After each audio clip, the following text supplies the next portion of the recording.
Thank you, Tony, for the nice introduction, and Deputy Mayor and council members for the opportunity to be with you this evening. It's great to be back in Federal Way. My name is Austin Neilson, and I am our Government and Community Relations Officer for Sound Transit here in our South Corridor. And we're here this evening to provide a project update on our operations and maintenance facility south.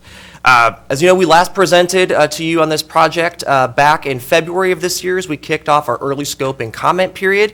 We'll be here today to give you an overview of the work that we've done over the last several months on the project, how our OMF South evaluation process went, and also as we enter the environmental phase of the project, what that will look like, as well as the next steps and timelines for key decisions.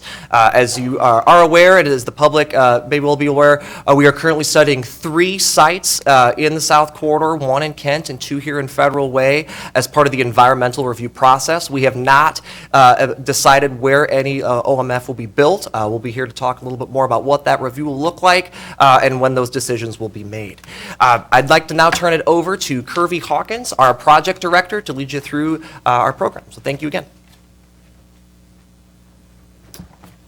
All right, good afternoon.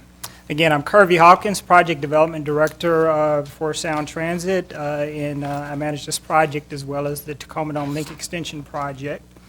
So I want to give you a little background before I turn it over to Gwen, who will take us through the steps forward, but just to remind you of how we got to where we are currently today on the project status.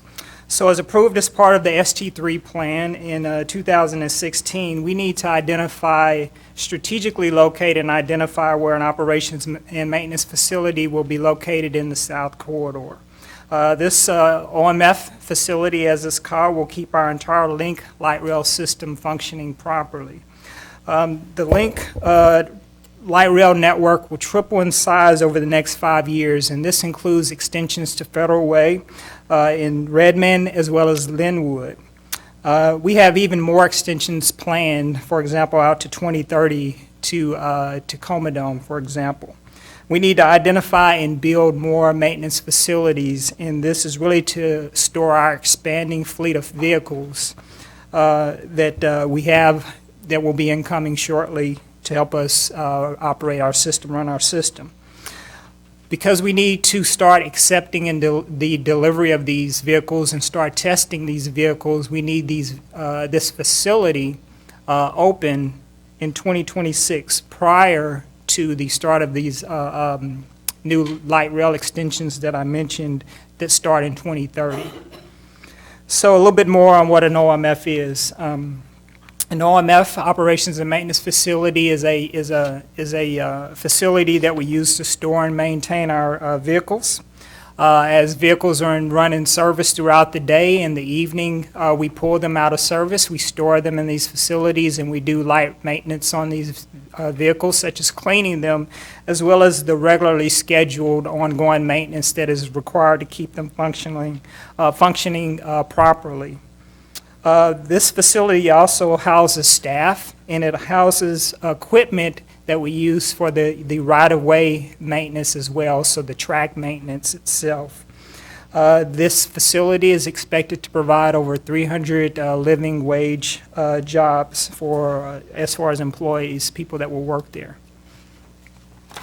Just a little more background on the evaluation process. As Austin mentioned, we were here in February.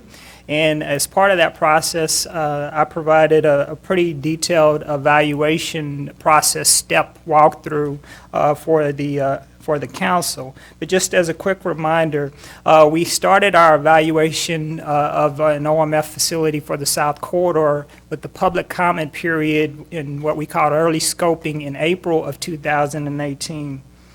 During that time, we asked the public to give us a range of possible sites where we could actually identify an OMF, or where an OMF facility could be identified. So we took that information, and from mid to late 2018, we conducted an evaluation of those possible sites.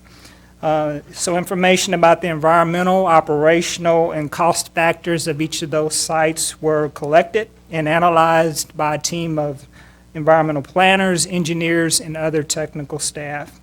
Based on the results of the analysis, 6 sites were then recommended for further consideration and additional public comment as part of our scoping period, which ran from February the 19th through April 1st of 2019.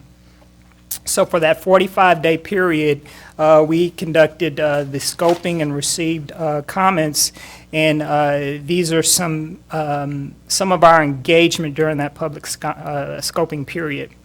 We held 2 open house functions, one of which was in Federal Way. We had over 200 attendees in Federal Way. We had over 370 total attendees for both open house periods. During the entire scoping period, we had what we called an online open house, where we had over 3,400 participants that reviewed or provided information in some format. We received over 2,500 individual comments for scoping, including 2,000 that we received before scoping. So we we reviewed all that information and provided to our board of directors. As far as how we did the outreach, we mailed out information to over 22,000 households in Federal Way, and that's really to announce that we were conducting the scoping. So that's how we did our outreach to get that to get the public input that we received. So in May of 2019, our board of directors reviewed the technical analysis and all of the scoping comments in our summary reports, and they took action to identify which sites we would continue to study into what we call our DEIS process, Draft Environmental Impact Statement process. So these were the 3 sites that they identified at that time at the board meeting. And just to go into a little detail for each of the sites, one of those sites is identified as the Midway Landfill Alternative. So this is a site that is in the city of Kent, south of 246th Street, west and adjacent to I-5. This is the former Midway landfill site. This is a site that will be connected or immediately adjacent to the Federal Way link extension. The Federal Way link extension will be active in 2024. Additionally, there was another site that we call the South 336th Street Alternative. This is again west of I-5, south of 336th Street. This is about 1.1 miles south of the terminus of the Federal Way link extension. So we would, if this site were chosen, we would need to build connecting guideways that would eventually be part of the TDLE, Tacoma Link Extension Project. The last site is South 344th Street Alternative. So again, west of I-5, north of South 344th Street. And this is approximately 1.3 miles south of the Federal Way link extension terminus. And again, we would need to build connecting guideway tracks that would be part of the Tacoma link extension project. So that was a quick overview of how we got to the sites today. So now I'm going to turn it over to Gwen McCullough. And we do want to introduce Gwen. Gwen is our recent hire as a development manager, and Gwen will be handling the sort of day-to-day management of this process of going through the DEIS effort for the operations and maintenance facility. So with that, I'm going to turn it over to Gwen, and she will finish the presentation for us.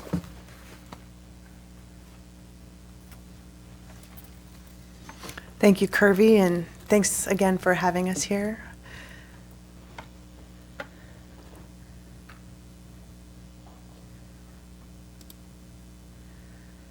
So I'll be going over what's normally incorporated into an environmental impact study. And sorry, I think the slides are going off ahead of me. There aren't any. Ah, that's That's what I'm doing wrong. Sorry, y'all. So for the environmental impact statement for the Operations and Maintenance Facility South, Sound Transit will be the lead agency for an EIS under SEPA, the State Environmental Policy Act. And generally, in an EIS, Sound Transit will normally study disciplines such as the built environment, including transportation, hazmat, property displacements, and also the natural environment, wetlands, sensitive areas, streams, and the like. We study long-term and short-term construction-related impacts, along with those that are indirect project-related impacts. So, for example, we take a look at what would happen indirectly as a result of us making one decision over another. And we also study economic impacts to the final site that we ultimately choose. The long-term impact analysis includes changes in property tax revenue as a result of property acquisitions in the context of the overall tax base for local governments and statutory limitation of the property tax in Washington state. It also includes business displacements and associated number of displaced employees due to property acquisition based upon building size and the type of business activity using a particular square footage. It includes employee factors from the U.S. Department of Energy as well, and other planning sources. We include changes of revenue from other tax associated with businesses that are being displaced, and those will be qualitatively discussed and analyzed. We'll be reviewing long-term impacts to tribal fishing and also address that qualitatively if we have effects. Broader changes to regional and industrial sector economic output resulting from potential displacement and relocation of businesses will also be analyzed in the EIS. Changes in property values near the project will be addressed qualitatively. There will also be a qualitative discussion of the potential for economic opportunity costs and or benefits associated with taking properties that may be vacant or underutilized and using them for OMS South, for the OMS South site. This analysis will allow a relative comparison between the three site alternatives. The construction-related impacts analysis that I spoke about earlier will qualitatively consider transportation impacts, including changes in access, parking, multimodal access, travel time to and from the site and along major arterials, congestion, circulation, and freight movement. Business effects related to construction activities affecting transportation will be studied along with air quality, noise, vibration, and visual conditions. And as mentioned before, impacts to any tribal fishing would be addressed if there are actual impacts. In relation to indirect impacts analysis, the project will qualitatively consider potential changes in property values, including rental rates and taxation for different types of properties, depending upon their proximity to the project, and the related potential for residential or business economic displacement. The effects of operations facilities on development patterns for the city, and we will review published literature on the topic. We'll be considering potential changes in local jurisdiction tax collection from marginal changes in development activity as they relate to property tax, sales tax, business and occupation tax, along with utility taxes. Indirect economic effects will also be studied related to operations and maintenance facilities, as well as the potential disposition of surplus properties required for project construction, but not permanently needed for the operation of a project, consistent with Sound Transit adopted policy. For example, construction staging areas.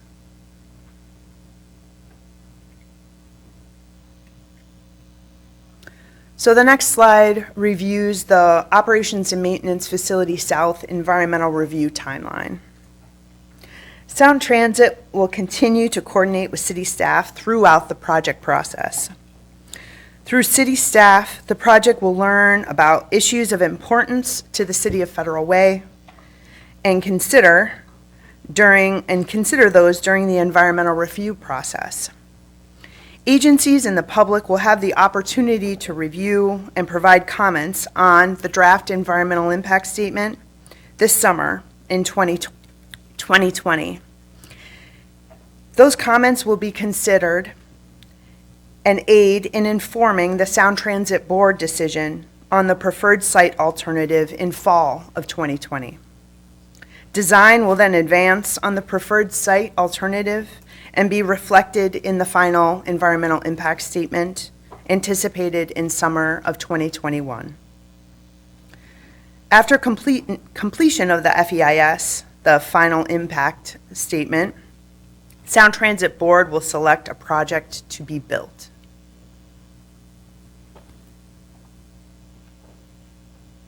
And I will hand it back over to Austin.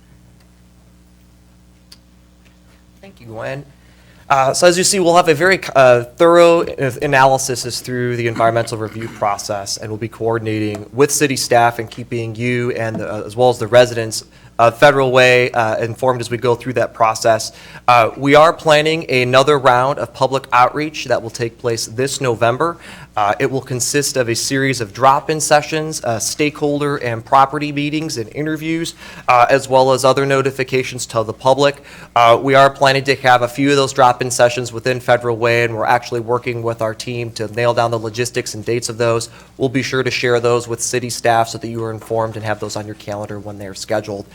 This will also include a mailer similar to what Curvie mentioned earlier that will be mailed out to addresses within the vicinity of the sites and the Federal Way community.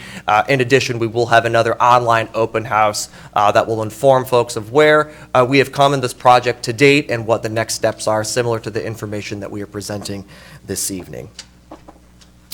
With that, we'd be happy to answer any of your questions, and Curvie and Gwen are here, especially on the technical side, to help with those. We wanted to thank you again for the opportunity to give this update this evening, and look forward to working with you, your staff, and the community as this project moves forward.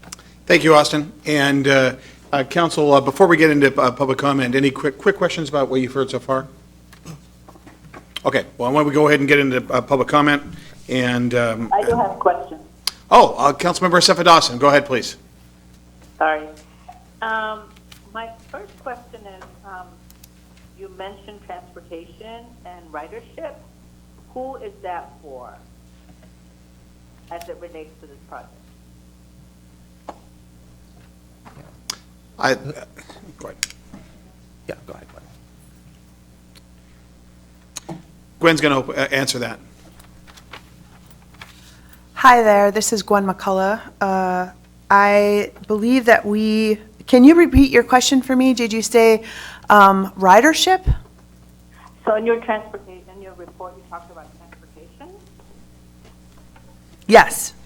Okay, so on there it talks about ridership. So what are we talking about as it relates to this project? We won't be studying ridership because this is not a link extension project, so we won't have ridership per se. I'm not sure It's if... in the presentation though. Hold on. Give me 1 second. Do you have a possible answer? The Deputy Mayor has something to Gwen? contribute. Gwen? Okay. When you talked about the transportation, natural environment, and built environment, transportation was the first one you talked about, Yes. Right. which is a little confusing since you won't catch a train here. Correct. However, I think it's transportation in terms of how the major arterials might be impacted by placement of an OMF at this location. Does that make sense? Councilmember Suffolk Dawson, does that make sense, or do you have any follow-up? Okay, I'll accept it. Okay. All right, thank you. Mayor, Yes, Councilmember is this the John. time to ask general questions, or is that after the council, or the public comment? Why don't you go ahead and ask a question? Okay, And sure. let's, since you've got the floor right now. Go Sure. ahead. So, thank you both for your presentation. So obviously, the project could have a lot of both intended and unintended consequences, I think, that are gonna impact our city for the next, 10, 20, 50 years. So my question is just around the EIS study itself. Like, how are you implementing an equity lens in comparing the 3 different sites? So you have 2 in Federal Way, 1 obviously, as everyone knows, in Midway. How are you implementing a lens of equity around that? Because we have 2 sites, so how are you not already thinking, well, 1 site's going to be in Federal Way? Yeah, I think that, though, that's certainly going to be a very important component as we go through the environmental review process. I know Gwen can share some more details as what specifically that will look like, but we will be very thorough because we do understand, as we talked about, there are a lot of indirect impacts from folks that may just live in the vicinity of any of these sites, and they'll be explored, and whether that's noise, light pollution, what potential mitigation measures are there. And we also want to make sure that we go to good lengths in our outreach to make sure that we're engaging those communities. We're striving to do a good job of that, but if there are suggestions that council or city staff have, or just the general community of how we can better do that, we will always appreciate those, so make sure that we can get in contact with those folks, get the feedback, and so that can be considered as part of that analysis. Yeah, just to follow up, I would just say just intentionally involving the stakeholders, like you mentioned, the ones that not just are impacted directly by it, in the parcels by it, but like surrounding it. Yes. So, for example, I think one of the sites I actually live nearby, and I think I haven't received any notification or communication regarding the OMF, so, and either as my HOA. So I think just involving all the stakeholders, not just the directly involved, but the indirectly as well, would be important. Absolutely, that's a great point, Councilmember, and we do understand, we do send those mailers out. We understand some folks may not see those. We do want to take it and make sure that we are reaching out to them through other means. As we look to that outreach this fall in November, we'll be sure to let you know when that's starting and making sure that you're posted as we do get that feedback to let you know some of the feedback that we're hearing. But as always, if there are suggestions of specific folks or groups, please let us know. We'll be sure to connect with them, go down to meet with them, or provide them with a briefing on the project to answer their questions. We'd be happy to do that. Okay, thank you very much, Austin, Thank you, Mayor. and all the presenters. Let's go ahead and go to public comment. I've got several pink sheets, and if you could, get yourself in the immediate vicinity so we can go rather quickly. We'll have Dana Holloway to start us off, and Howard Nash, Scott Carson, Russ Hubbard, Peter Barbin, Mia Franklin. Dana, please. Good evening. My name is Dana Holloway, and I've lived in Federal Way for 43 years. The OMF South should be located in the Midway landfill, period. The majority of Federal Way residents voted against ST3 and are not supportive of Sound Transit or light rail. ST3 will drastically change Federal Way, especially our downtown, and now Sound Transit wants to build their OMF South in Federal Way. I question the entire scoping, evaluation, and selection process of the OMF. It is highly suspect that when they started out with 20-something preliminary sites, the final 3 sites, 2 of them were inside Federal Way. And the other one is a landfill, not even around any other cities. Both of the Federal Way sites are located on the west side of I-5, will have negative economic impact on the city, businesses, community, traffic congestion, and residential property values. The city will also lose revenue due to the ST3 TOD low-income housing, which will be exempt from paying property taxes for 12 years, which we have no control over, and will put additional pressure on city services, facilities, and infrastructure. OMF South is not wanted nor welcomed in Federal Way by most of us that live here. Do the right thing and select the Midway landfill. Thank you. All right, thank you. Howard Nash.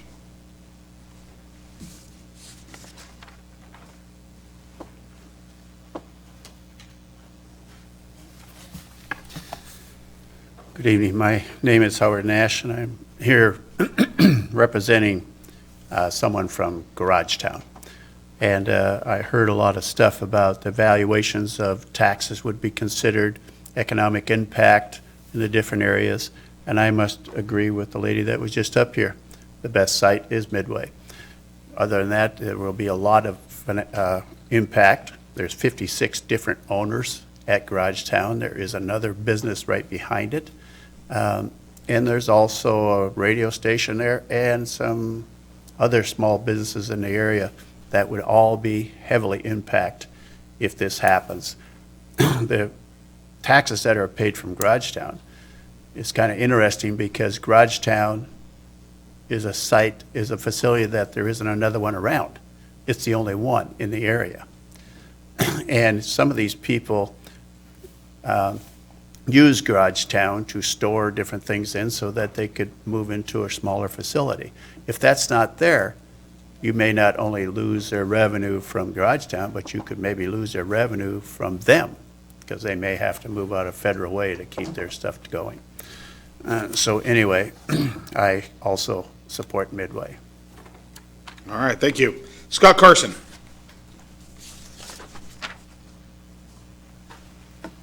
Like the previous speaker, I'm a Garagetown owner and have been for 10 years. My wife and I have lived here in Federal Way for 47 years. She's lived here actually 62 years. And Councilman Kopang, I think, now lives in the house she grew up in. Our problem in looking at how the evaluation has gone is the rules are fluid and have changed repeatedly. This is the 5th meeting I have attended, and the 3rd time I believe I've made comment verbally, and I've made written comment many times. Initially, none of the owners at Garagetown were even notified, and the reason was it's one parcel. I pointed out that all of us that are residents at Garagetown, our entire community, has paid taxes to the state and locally for 10 years. Why the council, as they did their evaluation, could not understand that escapes me. The whole outcome of this is going to be based on the integrity with which the study is run. Our feeling today is the integrity has been flawed. Rules have been modified to make unacceptable sites look acceptable. And for all of us that are affected, not only the Garagetown members, but the surrounding community feel badly violated by the process. I too believe that Midway should be a preferred site, turning a worthless piece of land into something that is productive for the community and usable, as opposed to destroying land that is useful today and being occupied and is a community and taking that away from the public. Thank you. Thanks, Scott. Councilmember Moore, did you? Okay, all right, thank you. Russ Hubbard, followed by Mia Franklin. It's Russ Hibbard, and I am the owner of Northwest Equipment Sales. I am directly north behind Garagetown. And I was not even notified of this meeting by anybody except for one of my buddies over at Garagetown and said, hey, did you know about the meeting? I'm like, I didn't receive any notification at all from Sound Transit or, the city of Federal Way. So I'm kind of disappointed that I wasn't notified. I just got notified yesterday. Anyway, I started my business there in 2003. I employ about 10 people there and their families. We have 100 machines that we supply to different contractors, the city of Federal Way, lifts and that kind of stuff. 100 of them that we go up and down I-5. So location to me is just huge. So I've been looking around for me to find a place that's on I-5 between Tacoma and Seattle, and also on 18 that we can go up the back way, and 167. And that's zoned for what I do. It's very difficult. And I am very disappointed in, just how far this has already, come. And with the landfill already, being empty, owned, it's not gonna affect anybody. I mean, this is my livelihood. This is my crew's livelihood. You know, we've lived in Federal Way, supported, you know, the sports teams and everything, so I'm all for Midway Landfill. Thanks, Russ. Appreciate it.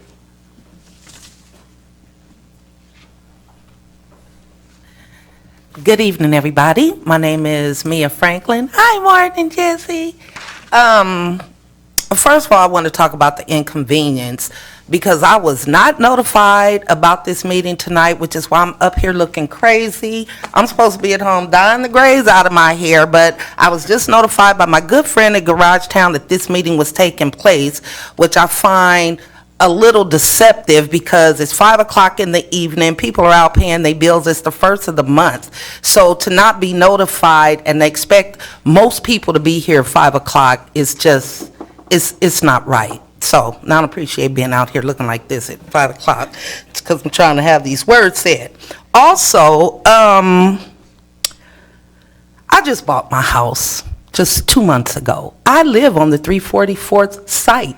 I am that one block of residence that you guys are thinking about coming to take over. This is supposed to be the happiest moment of my life, being a homeowner. I love the city of Federal Way. I moved here from California with my daughter with a disability and brought my mom and them down here. We have 2 properties on that area on 344th that I've worked very strategically over the past 10 years to maintain this property so I could care for my mom and child in these 2 houses on this block.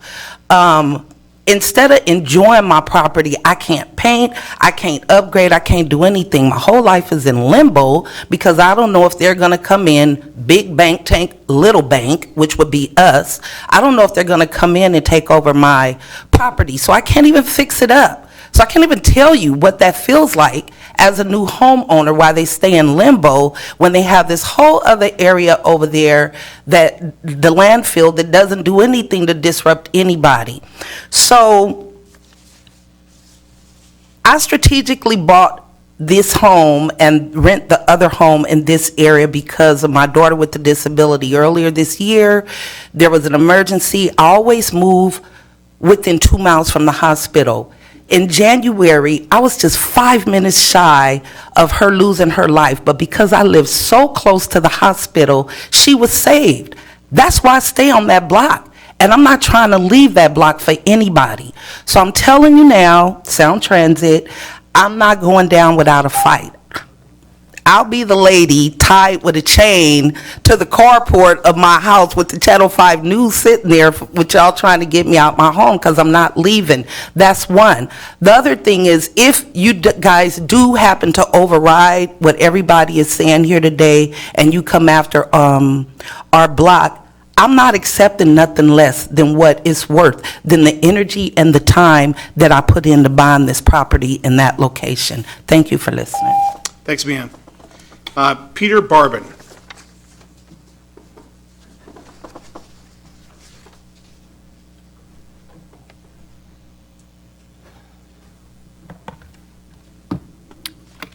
Thanks for having us tonight, and I'd like to thank the members of the board that came to the May 23rd Sound Transit vote. Mary, you were there, sir. Susan, Mark, I missed you there. You were there, sir. Deanie, I missed you. Jesse, sir, you were there. Thank you for telling the board, the 17 members of the board, what the proper thing to do was. Appreciate that input and your effort at the last minute. Susan, thank you for sending me the email. I got in touch with this meeting by accident by a very special man at Garage Town who's Mr. Broyles. He's always on top of every little minute detail, thank goodness. Otherwise, I wouldn't be here today. I think the communication needs to be improved in a timeline that's sufficient for us to be here. If I can just leave that at that, appreciate it. Gwen, nice to meet you. Haven't met you yet. I've been to all these meetings, every single one of them that I can. Curvie, Mr. Hawkins, thank you. And I haven't met you yet, sir. But anyway, let's move on here. We have nowhere to go. I'm shopping for property. You cannot rent nor buy a 1,000 square foot place to put your stuff. I live in an 800 square foot condo by choice. I used to have a big house out here on the water in Federal Way. A lot of you know I'm an airline pilot at Alaska Airlines at the peak of my career. I moved into a one-bedroom little condo to downsize. I live in a walking community. I walk to the grocery store. I walk to restaurants.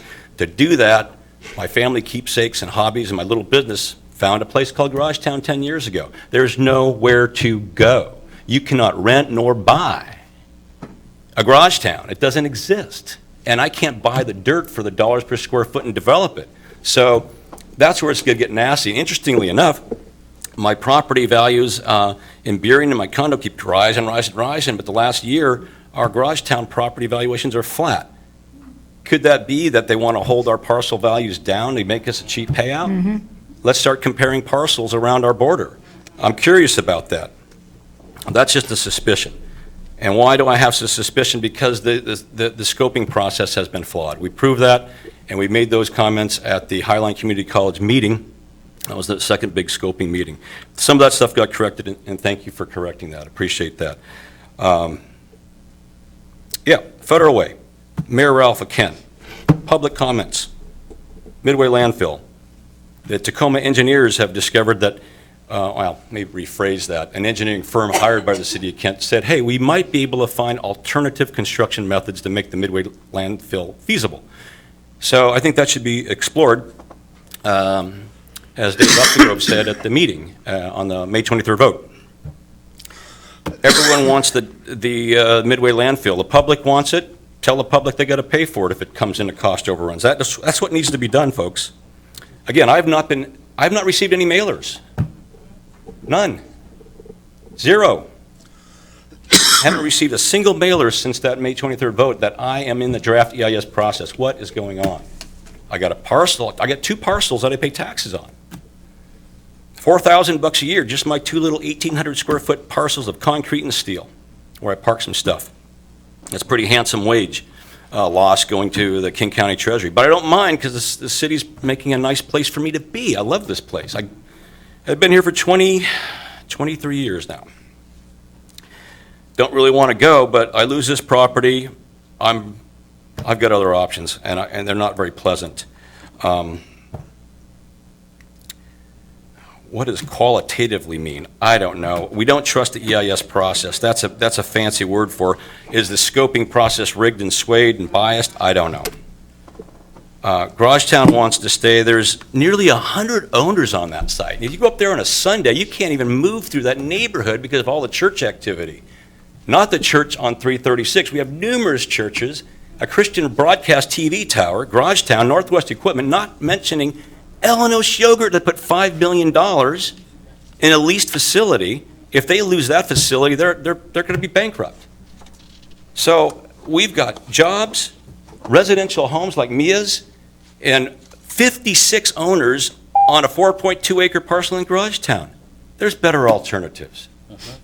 I hate to be the broken record, but Sound Transit, you've got a lot of other options, and I hope you can explore those honestly. There's going to be a big political pushback otherwise. I think we've got a lot of sentiment, and it's growing quickly. Thank you for coming. I appreciate your time and interest. All right, thank you, Peter. I would say that this meeting is, it was not originally part of this whole process. This meeting was set at the request of the city council to make sure that we heard from the folks in the community, and also that we could get Sound Transit down. So I appreciate Sound Transit being down here. But in regard to people getting notice about this and sort of chasing that process, this, again, was set up to make sure that we got a status check with the public, to make sure that they understood exactly what was going on, and that's what that's all about. So, Deputy Mayor, thank you for sending emails out and for making sure that we got this set, just to make sure that the public fully knows what's going on. Councilmember Duclos? I just want to say that I have gone to several of the meetings that have been put on about Sound Transit, and I have written down my displeasure at what they want to do, and so I am on the record with them. I just wanted to clarify that. All right. Okay, we've got 3 more public comments. Margaret Nelson, and then Lawson Bronson, and then Mr. Lamont Stiles. So, Margaret. Thank you, Council, for asking us to come here and make comments. I'm totally against having Sound Transit put their yards in Federal Way.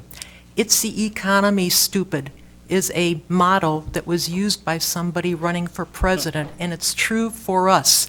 If Sound Transit's going to result in us losing tax money, both from the area that they take and also from putting in whatever they think they're going to put in downtown, we are going to be the big losers. Midway Landfill has been recommended over and over. To people that say that it's not good because it's contaminated, I say, who better than the government to clean up a problem? It shouldn't be on the people, the normal taxpayers, it should be on the persons who use it or who need it. And frankly, that's not federal way. Also, I am very sorry to hear that property owners were not receiving notices of meetings, and I would like to ask Sound Transit to explain what the aerial range around the properties is that they send notices to. Because in good faith, you say, oh, I'll go ahead and do it, but what does that mean? Does that mean people that are a block away? Is it people that are a mile away? Is it people in the entire city? And I think it would be worth the city finding out a definite answer as to what exactly the range of the area around these properties to whom they send notices would be. So thank you very much. Send it to Midway or find another area not in federal way.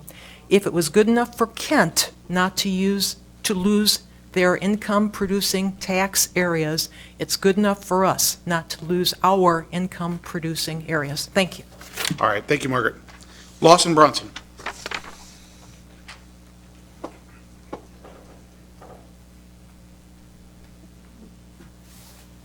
Thank you for listening. I have 2 or 3 questions and comments. As some of you know, I was a stakeholder in the Tacoma Dome light rail extension project. I am aware of the other potential locations for this facility, and at one point, the Midway landfill was just absolutely off the table because it was contaminated. And my comment to that is the Asarco site in Reston Way is now a multi-million-dollar residential area. They cleaned that up. There's no reason why we can't clean up the Midway landfill if there is that much contamination there. My question to Sound Transit is, you want this station to be active in 2016, but my understanding is that the Tacoma Dome light extension is not supposed to be open until 2020. So what good is it to build this facility 2.5 miles south of where you can get to for 4 years? It seems to me that the Des Moines site, since it's the only one left on the table, would be the logical one. Thank you for your listening. Thank you. Peter? Can you come up to the podium, please, Peter? And then when we get all done with the citizen comments, we'll ask Sound Transit to provide some information. Number one, about the distribution, the notice, and then maybe some of the questions that Mr. Bronson just asked. Peter, do you have a quick question? Yes, and this is for Sound Transit, and I just want to clarify that post the May 23rd meeting, I have received no legal notification on my parcels that I am subject to an environmental impact study. That has not happened. So legally, this puts me in a pretty angry place. Brad Thorson, he is one owner of the 56 owners of 67 units, and he sent me a personal email and asked if I had received anything, and I said no. And it seems to be the same sloppy work that's going on. I mean, these are tax parcel IDs. If they fall within the Site 10A boundaries, every owner inside that parcel should get a mailer. I don't know the gentleman from Northwest Equipment he hasn't got anything either. So all of us are under environmental impact review, our parcels, our livelihoods, but officially, we're not. Thank you. That's the clarification. All right, thank you, Peter. Okay, Mr. Dennis Lamont Stiles.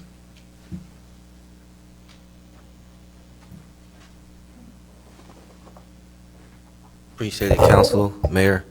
I just wanted to address a couple of things. I went to a couple of Sound Transit meetings as well, and it just was discouraging from the standpoint of it just seemed like they were going to do whatever they wanted to do. And then I went to one at the library, and basically the guy was like, if enough people come out, then we'll make a decision otherwise. But as you can see, a lot of people didn't come. You got more people fighting against the marijuana stores than something like this. And it's like, this is going to impact our city greatly. So from the standpoint of Sound Transit and what they're doing, it just seems like they're going to go where they have least resistance. And it seems like they're getting least resistance in Federal Way from the public. And I don't know, as far as like the city council or whatever, how hard you guys fight, but going to those meetings and seeing all the different lines and the different ways that they could have went straight down I-5 when it came to the light rail, and it wouldn't have displaced a lot of people. And it was just like, well, we'll see what's more popular. And it just seemed like they wanted to do what they want to do. I get a lot of emails from Sound Transit, so I can't say that, but I definitely didn't get nothing about this meeting. So I would like to see like what the council is doing. You have Channel 21, you have different, I know that the mayor, you guys said that you guys sent emails to them, but what about the public? Not just the people that's around that area, but just being on the campaign trail, people are tired and they're not informed. So how do we get people informed? We talked about IT, we talked about different ways. How do we get the word out to the community of what's going on in Federal Way so then we can get a bigger turnout? Because I think if more people knew, they would definitely be coming to these meetings at 5 o'clock in the afternoon on a Tuesday, evening at the last minute. So I just feel like, what is the council doing to help get the word out as far as what is going on in Federal Way, and like the displacements that's about to have with Sound Transit, with not just this facility, just in general, a lot of people just don't know. So I would just like to see more outreach from the city. All right, thank you very much. Okay, is there any more public comment? Okay, with regard to some of the questions posed, let's start with the issue with regard to notification. And I think the questions we're hearing is, number one, what is the sort of geographical pull? Yes. But secondly, why not individual notification to the garage down owners? So the first one, the geographic area, as we mentioned earlier, was more than 22,000 addresses in Federal Way, and that was a 1-mile radius of both SR 99 and I-5. We have a map. I can send that to Shoni that we can share with you council members so you can see that. But that was the distribution area throughout the area. We have been in contact with Garage Town owners. We recognize, and we did get some clarification and information. Our team has met with several owners and with Brad Thorson. We will continue to do so. We are planning to send a notification this fall in November in advance of this outreach period to nearby parcel owners that will be going out, and we'll make sure that council is apprised of that as well. We will not be getting until the next formal comment period for the draft EIS until spring of next year, and that is when that actual parcel owner notification will be going out as part of the EIS process. So we'll be sure to continue to do that and keep you informed as we go through those. But that's just to clarify that we will, and we're looking at similar distribution areas for the mailer for our upcoming outreach. All right, and Councilmember Johnson, you had a question? I think Councilmember Moore was first. Yeah, I respond to this. Oh, yeah, actually, Deputy Mayor first, then Councilmember Moore, then Councilmember Johnson. Thank you. I have been to almost every single one of the Sound Transit events here in Federal Way. And I've spoken to Sound Transit folks over and over, and I've asked you many times to let every single person in Federal Way know when you're doing an outreach, because Federal Way geographically is pretty tight, and what you're doing in downtown, the light rail, the possible OMF site, and then the light rail station over by Costco is going to impact every single person in this city. And I know that until that fence went up around Denny's, some people didn't even have a clue that light rail is coming to this town. As much as we have tried to get the word out. But I think it's on you guys. You have the budget, you have the money that we don't have, and you need to in my opinion, let every single address in this town know what you're doing and when you're doing it, because everyone has an opinion about this, and everyone might want to share it with you, and they need to know how to do that. Thank you. Thank you for that feedback, Deputy Mayor. Councilmember Moore? Thank you, Deputy Mayor. I think that's very well stated. This is always a challenge, Austin, because mass transit is a really valuable thing, and I know that it helps get working families from point A to point B. It helps people with disabilities. It's a huge asset to our economy here in Federal Way, but there's also a but, and that's, people, how people voted, people's opinions on this, and I would say that, in general, Mr. Peter, or Mr. Barber, I thank you for your comments. I think you stated it very well. And that's, all the entities that are being impacted, we've got to communicate with them because that's their livelihood. And for me, I still find it, when I'm talking to some of my colleagues, I'm just kind of still dismayed at the fact that out of 20-plus locations, Federal Way gets 2. And honestly, I'd like to know why. How did that happen where Federal Way got 2 locations for the OMF South maintenance station? And so that is of concern. And the fact that Mia, who, I'll be honest with you, is a friend, and I may just join her, being chain linked to her house. But, it's a concern because, like she just said, to illustrate that picture, she just bought her home. And these are people's lives. And I think, like Peter said, Councilmember Johnson, myself, and the Deputy Mayor went to a Sound Transit meeting, and we all advocated. And I think all other cities advocated for one site. And my next question is, why? I guess I'm not necessarily convinced that Sound Transit is really thinking it through when it comes to looking at the site that everybody else is pointing the fingers to. And so my question is, convince me that you really are thinking it through. I know you have your processes, but I'm just concerned the fact that, again, we're being hit hard. And I understand the values. There's a lot of good values, but those are just some of my questions, Mr. Mayor. If you happen to remember those, Austin, I'd like to get a response. Thank you, Councilmember. I think you hit the nail on the head. This is a very difficult process, and there is no ideal site to site a facility of this nature. And that's why we're looking at a reasonable range of alternatives. That's why we're looking at those 3, and that no decisions have been made. I would like to ask Curvie that we are taking a serious look at the landfill and the other 2 sites. They all being explored, and Curvie can explain some of what we're doing to look at that this early in the process, which again, this is a 2-year-long process, but also to touch on some of the other questions that I know as to why we need the facility to be opened in 2026 as well. So if I could turn it over to Curvie to answer some of your questions from the technical side. Actually, Councilmember Duclos, do you have something quickly? Well, yeah, I just want to say, we took a stand on this to let people know. We wanted the Midway landfill, and we sent a letter signed by all of us. And does it matter? Does it matter that we took a stance, and does it matter to Sound Transit that we took a stance? I think we appreciate all public feedback from council and the community. At this point in the process, we've been looking at sites to narrow and to study, and a decision won't be made until the final environmental impact statement is done in 2 years. Ultimately, the Sound Transit Board considered all that information. They were provided copies of your letter, as well as copies to all the comments that we received, and a copy of that scoping report with every comment that's received is available on the Sound Transit website as well, if anyone would like to go back and see that information. Councilmember Duclos, did you have anything else? No. Okay. I'll Councilmember Moore, I think actually, What I really want to say. The deputy mayor brings up a really good point in consultation with me just a moment ago, is that we're running out of time, we're short on time. We want to make sure, we want to hear from Sound Transit, but I think we want to make sure before we go into executive session for another item, that the council has an opportunity to express their viewpoints. Councilmember Martin Moore, were you done? Yeah, I mean, and for a question, point of clarification, Mr. Mayor. Or any statements you want to make before we have to? Well, I guess my other question is, you know, clearly people have concerns. Clearly people are frustrated. So my question to Ryan is, what legal opportunities do we have as a city?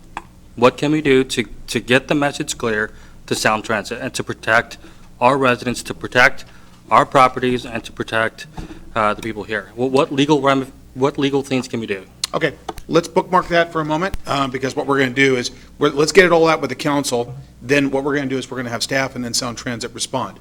Councilmember Johnson, and then the deputy mayor, and then Councilmember Tran. Thank you, Mr. Mayor. I also have a comment. Oh. Okay, all right, thank you, Lydia.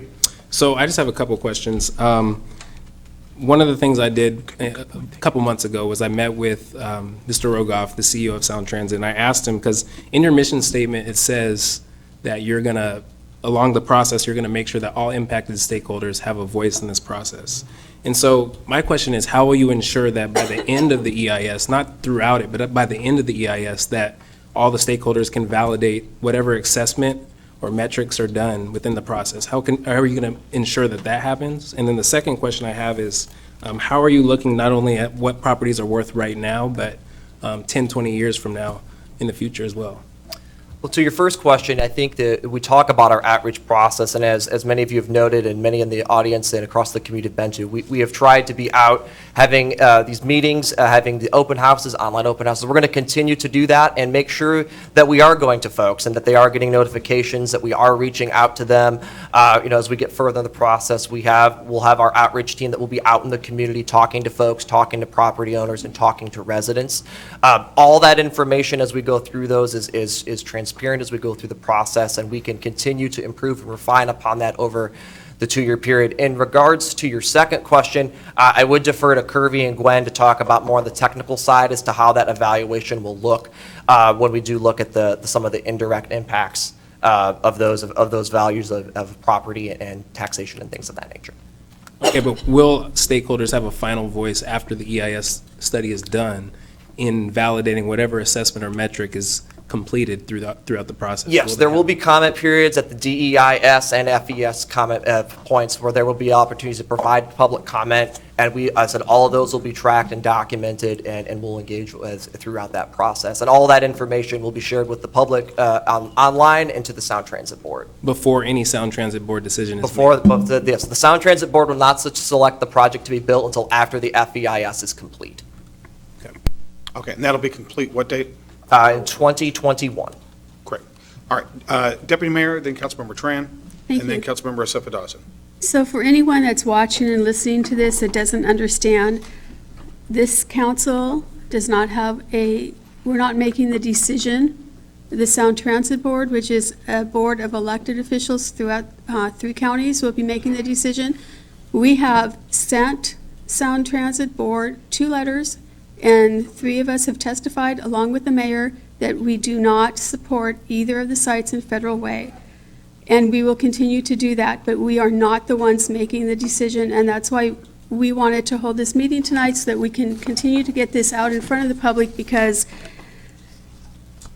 once a decision is made, the decision is made, and that will be it.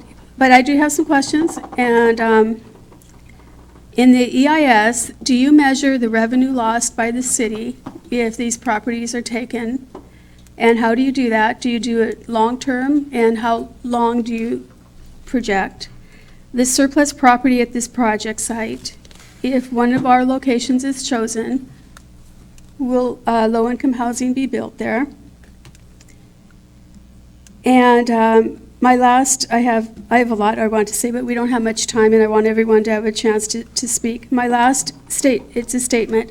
In a meeting that I was at with Mr. Rogoff, I asked him if other sites could be looked at, and he said no.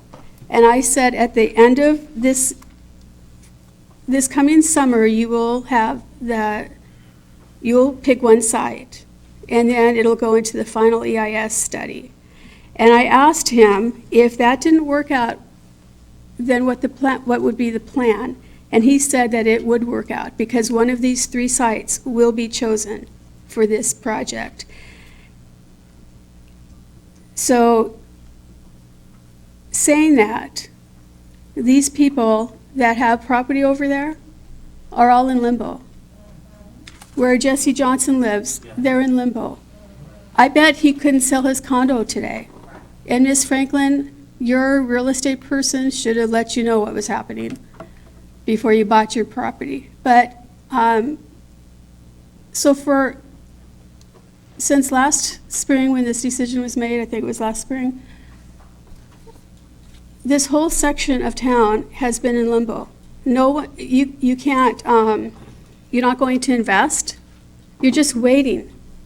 And it's very difficult, and it's affecting businesses, it's affecting families, and it just doesn't simply belong in Federal Way. It is the center of Federal Way, it doesn't belong there. It needs to go at the Midway landfill, and I don't even know why these 2 locations were chosen. And just because Mr. Treat's property might be up for sale, Christian Faith Center, does not make it the spot to put this yard. Thank you.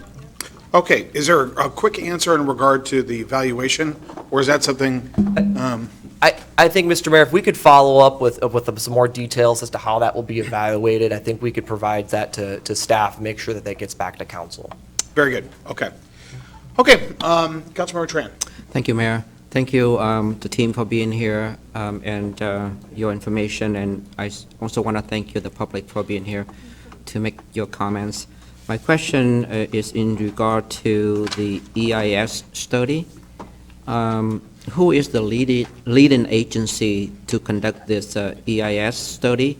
Are they engineers and scientists employed by South Transit, or is this going to be an independent agency? Sound Transit will be the lead agency, and I can turn it over to Gwen to talk more about the team that we'll have working with us. But Sound Transit is the lead agency under SEPA, the State Environmental Policy Act. So if that is the case, then how can you be sure that your own employees would do a fairly consideration? That's my concern. Yeah, I will say throughout this process, as from the beginning of the project, we have worked closely with city staff from the very beginning of the project. We do have an interagency group with the City Sense technical teams to participate. They help us review that information, and as we go through the DEIS and FEIS stage, as I said, that will be out for public comment. City staff will be able to review that, so you'll be able to see that work as it goes along.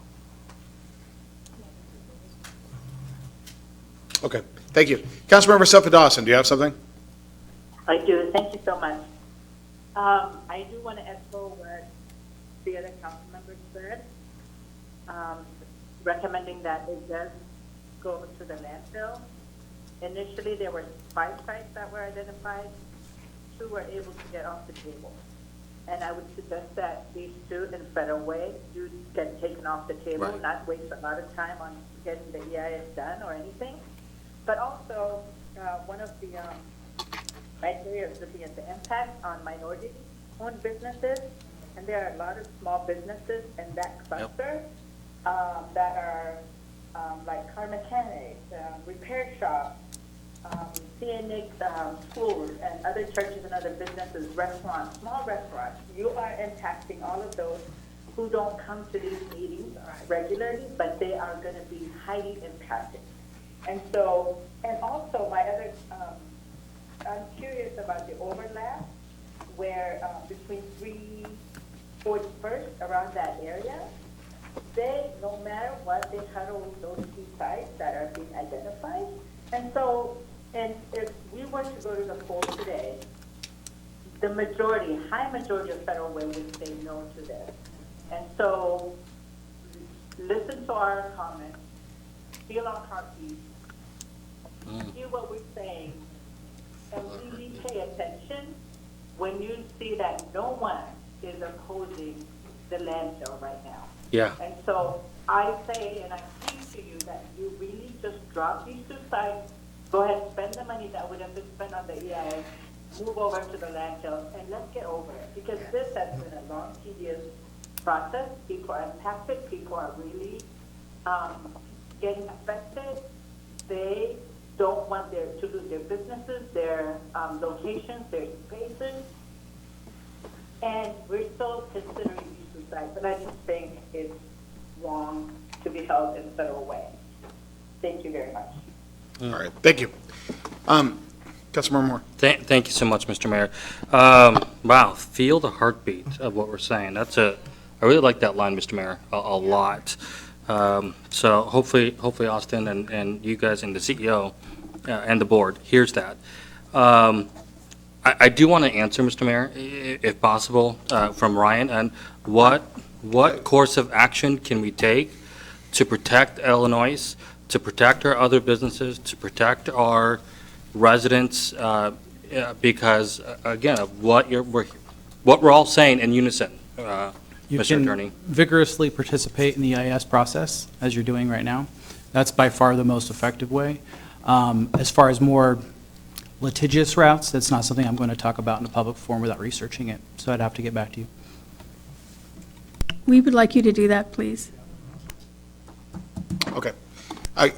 Sound Transit, is there anything else in regard to, I think Curvie was going to get up here and. Yeah, if we could just, I know there were some questions. We can follow up with some of the technical information and how that will be evaluated, as well as a map of the mailer distribution area. But to some of the earlier questions as to why we need the facility open in 2026 and what we are doing to look at the Midway landfill, I'd like to have Curvie just to kind of give a quick recap, but being sensitive to your time. All right, thank you very much.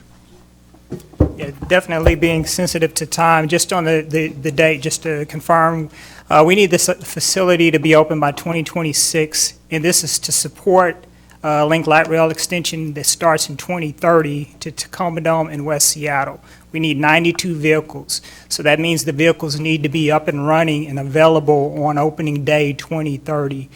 We receive these vehicles at a rate of somewhere to 2 to 3 vehicles per month. So we need the facility that receives them to be ready and in full operation to receive the first vehicle in 2026. That way we will have the last vehicle needed to start that operation in 2030 at that time. So that's why 2026 is an important date for us. I wanted to talk about the Midway landfill. So definitely, as one of the 3 sites, our board asked us to take a look at that, and we are seriously taking a look at that. One of the things that we are doing at this particular time is working on some of the concerns we talked about publicly. So we talked about the advantages and disadvantages of each of these sites. Some of the disadvantages in the Midway landfill included the fact that it's a Superfund site, so that introduced new risks to us. So we are at this point trying to understand those risks. Some of those risks of being in a landfill include settlement. So we're going through currently, and your staff is involved in this, we're conducting workshops with key stakeholders and experts to understand the settlement issue. And that is not to try to avoid the site, it's to see how we can overcome the concerns on this site if there's possibilities. We're also exploring the risk of legal responsibilities of being either the owner or the user of this site, and then health and safety concerns for our employees, as well as regulatory issues, making sure that we can physically get this site open and by 2026, which is, again, an important date for us.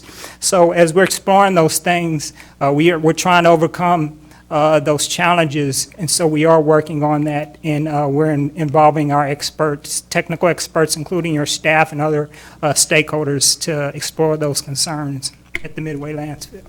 All right, thank you, Curvie. Councilmember Johnson. Quick follow-up, just an information gathering on your end. So one of the things that Mr. Rogoff stated when I met with him was that you all met with the Christian Faith School and Church on June 13th at a retreat, and that's where you learned that the school was separate or independent operating of the church. And that was after, May 23rd was the vote for the final 3 sites. That was after that vote. So if you can't even get information as key as that before the vote, how can we ensure that you're going to get the proper information by the time the EIS is complete? So we'll do as best as we can to get as information as we learn about it. We definitely will meet with anyone and learn more about this project. As Austin pointed out, we are going to continue our outreach starting in November. One of the things that I want to focus on and that we will focus on as a team is drop-in sessions. These drop-in sessions can be any location that you desire as a council or a staff, and we definitely want to know if we're missing any stakeholders or any entities that we need to meet with. We'll meet with those individuals as we need to as well. So let us know where we're missing, if you think we're missing somewhere, and we'll meet that need to meet with that stakeholder, that individual, or that business. So. Councilmember Kopeng. You know, I just, you talked about continuing the outreach, and I think there's obviously some people here that don't feel like it even started for them. So I think that, I don't want to pile on at this point, but there's a lot of emotion here, and I know that's very clear at this point, but I think what Deputy Mayor said earlier about how many people have their lives on hold, and the sooner we can get their lives off of hold for something, if it's not a realistic choice, whether it's one of the sites, if we can move them off, I mean, as far as getting through that process as quickly as possible, I don't know what that is, what that looks like, but I do know that the city of Federal Way is going to benefit in the end from Sound Transit being here, but the impacts that we're going to feel are real, and to start feeling them now, which is obviously part of the process, we'd like it to be as reasonable as possible. And I think that, you know, for the Garage Town tenants not to all know, the owners, not tenants, owners, to not know that this was happening, and what Councilmember Johnson said, I mean, about the school and the church being separate, this is basic, I think, basic. And we think that that does not establish a level of confidence on my part that you guys really are understanding how impactful this is to our community. So I just say, I think the message is clear, but I just wanted to make sure it's crystal clear. We really need to get this resolved as quickly as possible, but we need people to be well informed in the process, so nobody's getting surprised. So, thank you. Thank you. Deputy Mayor Honda. Thank you, and I do want to thank Sound Transit for being here today and for the public for being here. To Sound Transit, what would you like to hear from the public? You've heard that no one is supporting either of the sites here in Federal Way. Is there more specific information you need to hear about why? Is there something we can do to help you with your decision? What is it that you need from us so that we can help you with this decision, or help you inform the board for your decision? I think that's a very good question. And really what I want to know is, are we missing someone that we need to reach out with? So that's a good question to initiate this conversation. And as we meet with these individuals and stakeholders, we will receive that information, use it as part of our evaluation, which is a environmental impact statement evaluation. And one of the things that we definitely will do is make sure that every comment we receive, particularly when we go to our public comment period, which is upcoming next spring, for example, we will make sure our board is aware of all the information that we receive and every comment that we receive.